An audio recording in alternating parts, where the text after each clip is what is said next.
అంటే వాళ్ళు నిర్ణయాలు వాళ్ళు తీసుకునే ఒక వాళ్ళకి ఒక ధైర్యం, అలాగే వాళ్ళకి ఒక హక్కు, అది హక్కుగా మారడం. దానివల్ల ఇక మనం చూస్తున్న పరిణామాలన్నీ ఈ సమాజంలో. సరే, మరి ఇవాళ సత్యభామ అని పేరు పెట్టి మరి మేము చేసాం. అనిల్ రావుపూడి గారు, నేను మన భగవంత్ కేసరి, నేలకొండ భగవంత్ కేసరి, దాంట్లో గుర్తొస్తుంది సీరియల్లో క్యారెక్టర్ బనావ్ బేటీకో షేర్ అంది అన్నా నేను. దాంట్లో ఈవిడేమో బనావ్ కాచికో షేర్ అని. మొత్తం అసలు సినిమాలో చూస్తుంటే ఆ ఫైట్లు ఏంటి అసలు, యాటిట్యూడు అద్భుతం. అంటే ఆర్టిస్ట్కి ఒక కోలమానం లేదు, ఇదే పాత్రలు చేయాలి. నేను ఇప్పుడు నవీన్ చంద్ ఉన్నాడు, ఎంతోమంది ఇప్పుడు ఫస్ట్ మీరు డైరెక్షన్ చేశారనేది మేజరు, తర్వాత గూఢచారి, అలాగే పంపిణీదారులుగా కూడా ఎన్నో సినిమాలు పంపిణీ చేశారు.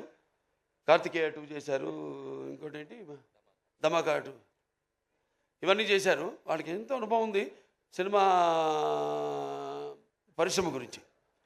అంటే ఒక పంపిణీదారుల యొక్క ఇబ్బందులు, కష్టాలు, అలాగే ఒక నిర్మాతగా, అలాగే ఈరోజు మరి వాళ్ళ అంటే ఆయన ఒక డైరెక్టర్గా కూడా 2 సినిమాలు డైరెక్ట్ చేస్తున్నాడు కూడా.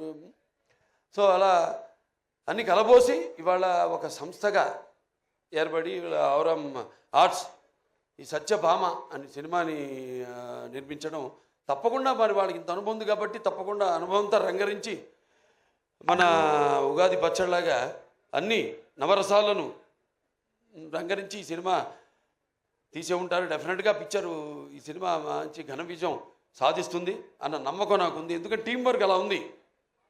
ఇక్కడ మరి కెమెరామెన్ విష్ణు చూస్తున్నాం అంటే నేను ఎప్పుడు కెమెరామెన్కి ఇంపార్టెన్స్ ఇస్తాను ముందు. ఎందుకంటే డైరెక్టర్ ఒక మైండ్లో ఉన్న కాన్సెప్ట్ ఏదైతే ఐడియా ఉందో దాన్ని సరిగ్గా చూపించగలిగేది ఒక కెమెరామెన్. నేను కెమెరామెన్ అవుదాం అనుకున్నా మొదట్లో. అంటే అన్నింటిలో ఒక అన్నిటి మీద నాకు అవగాహన ఉండాలి, అన్ని క్రాఫ్ట్స్ మీద అన్న ఒక దృష్టితో. అలాగే ఎడిటరు చాలా ఇంపార్టెంట్ సినిమాకి.